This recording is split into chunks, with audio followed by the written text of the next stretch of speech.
Hey you guys, Paul from NZ Truth Media here. So it happened again. YouTube put me in jail for 2 weeks for a video I put up. I don't know what's going on. I don't know whether they've targeted me specifically. The video, because the video I put up was basically stating facts from the New Zealand MedSafe website. This is a censorship, this is a silencing that they're doing. So anyway, this video today is about 5G. What is 5G really about? What I believe 5G is really about is the future. 5G is really about the vaccine passports, the digital identity, smart cities, the vaccine passports, which is the gateway for the digital currency, digital identity. I mean, this is the beginning of the end. Once we accept this and the governments bring it in, it's not going to go. Once we accept this, guys, that's the end. So what I want to show you is a couple of videos about smart cities and 5G and why 5G is very dangerous. Not for your health, well, possibly, but for our democracy. We'll check those videos out now.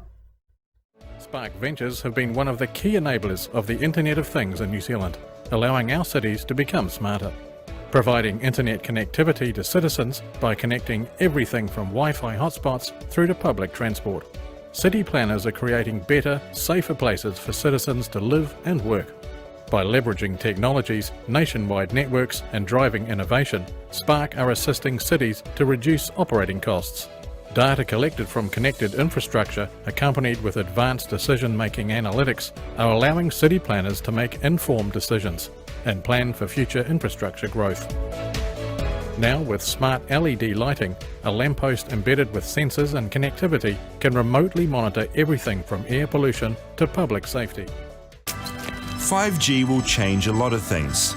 Spark believe it will bring a fundamental shift to the way we do business. So what's the next thing? So in a future state, you could be paying for goods and services using your face. I personally am very keen on anything that gets me away from that moment where you put your card there and then you've got this weird 2-second gap where you're trying to make conversation. Please.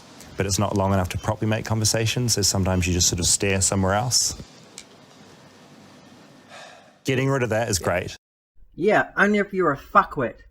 Who is this guy, David Farrier? This is the bullshit that they're feeding to us that we're lapping up. Who has that awkward moment? So basically what he's saying is, I want to take that social aspect out of it. We'll continue on with this dribble. So essentially all the processing is being done in the cloud, so 5G can get that information out there super quick. So as you can see, there's a whole bunch of stuff here sitting on the counter. We can see a future where there's a simple POS system, and we've got a small camera up here on the wall connected live into a 5G network in the future, and that would just be sending signals straight up to the cloud. And that's it? And that's it. I don't need to hand over cards, I don't need to hand over cash. That's right. My face is the payment. Correct. So as you can see, the 5G is not about super fast internet speed for you. Yeah, it's not for you, it's for the government and it's for businesses to get you into the digital system. This is why they need the digital health passport, because that's a gateway for the digital currency which is coming to us very soon. They need this digital ID, they need this to implement the digital currency. So once they have control over that, they have control over us. And the main reason why is, I'm not going to go too much into it. You guys can go out and do your research. There's tons of videos coming out. I'll show you a few clips of what I found shortly. Basically, the bottom line is, at the moment, we've got the Tracer app. So if you sign into a shop with your phone, with a QR code, it tells the government that's where you were.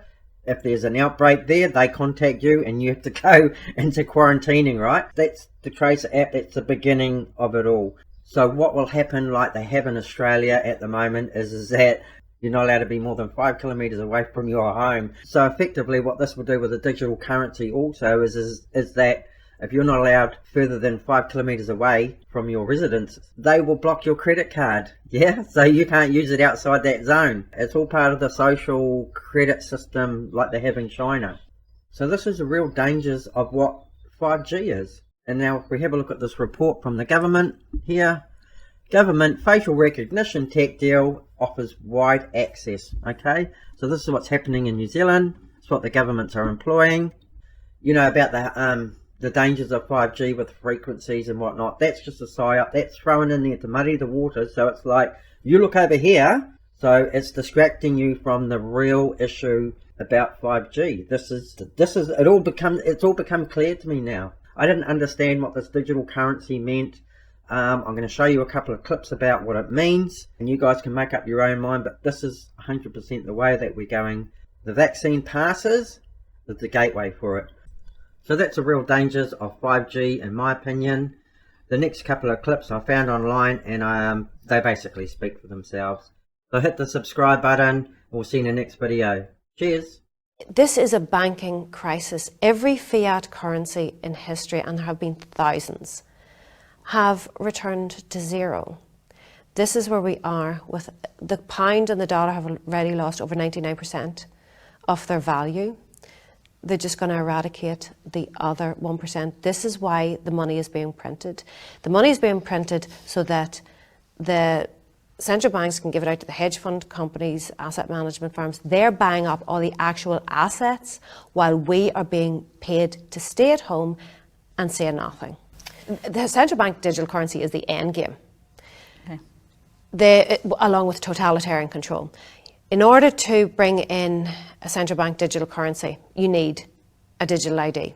In order to bring in a digital ID, you need these passports. That will all be combined with a social credit system and a carbon credits system. Today we stand on the brink of having these priceless, hard-fought freedoms stolen from us as we look the other way, of relinquishing them without resistance or debate because we are told we have no choice but to accept vaccine passports if we want to get some semblance of our old lives back. At first glance, accepting vaccine passports into our daily lives may seem like a trivial change. After all, many of us have already become accustomed to scanning QR codes as a condition of entry into restaurants and shops. But do not be fooled. The universal adoption of vaccine passports is not a trivial change. It is no less than a fundamental inversion of what is meant by freedom in democratic societies, and it will facilitate a radical restructuring of our civilization. No longer will your personal freedom be expansive, constrained only at the periphery by long-established and mutually agreed laws. Instead, what will remain of your freedom will be limited to those things that you've been given explicit permission to do by some unseen algorithmic power mediated through the screen of your smartphone, one green tick at a time. Let me say this again, for it is critically important to understand. Today, we are essentially free to do anything we choose except where our actions are prohibited in law. However, after the introduction of vaccine passports, that concept of freedom will be consigned to history, replaced by a completely new system in which you will only be allowed to do the things that you have been given explicit permission to do. This is what I mean by a fundamental inversion of freedom. Almost overnight, our enshrined and protected freedoms will become mere privileges, temporarily granted to us for compliance and good behaviour. Can I go into this restaurant, this concert, this sporting event? Can I get on this bus, this plane, or in this taxi? Can I go into this shop, this doctor's surgery, or even into my place of work? Participation in such trivial day-to-day activities will be contingent on permissions granted to us via our smartphones, permissions which themselves will be liable to change from one day to the next. And don't think for a second that because you are now double vaccinated this won't apply to you. Australia, a country of under 26 million people, has recently signed contracts to secure a further 195 million vaccine doses on top of the millions of doses already purchased. That's about a booster shot every 6 months for the next 4 years. So in a couple of years from now, if you are 2 days late getting your booster shot for the latest COVID variant, you might as well forget that dinner with friends at your favourite restaurant. Those privileges will have been automatically revoked. And it won't stop there. Vaccine passports are just a Trojan horse. Behind the seemingly benign functional facade lays a digital ID scheme built on a software platform that is designed to be extended over time. Today you'll just get a simple binary green tick or red cross indicating your authorised inclusion or exclusion from everyday society. But tomorrow you'll be rated on every aspect of your life. Points added for behaviour deemed supportive of the government and big business. Points subtracted for anything deemed to be divergent from the required norms. So how many times did you inadvertently break the 1.5 metre social distancing rule today? What about that mildly critical post on social media about some government policy? What about that video you shared with a friend raising legitimate questions about the current approved narrative? Watch your social credit score tumble, and as it does, your access to the services essential for everyday life revoked, one privilege at a time. This sounds extreme, but the social credit system is already a reality in China, where people can't even board a train if their score falls below a certain threshold. Make no mistake, this is coming soon and to the entire world, and it's coming hidden in the vaccine passport Trojan horse.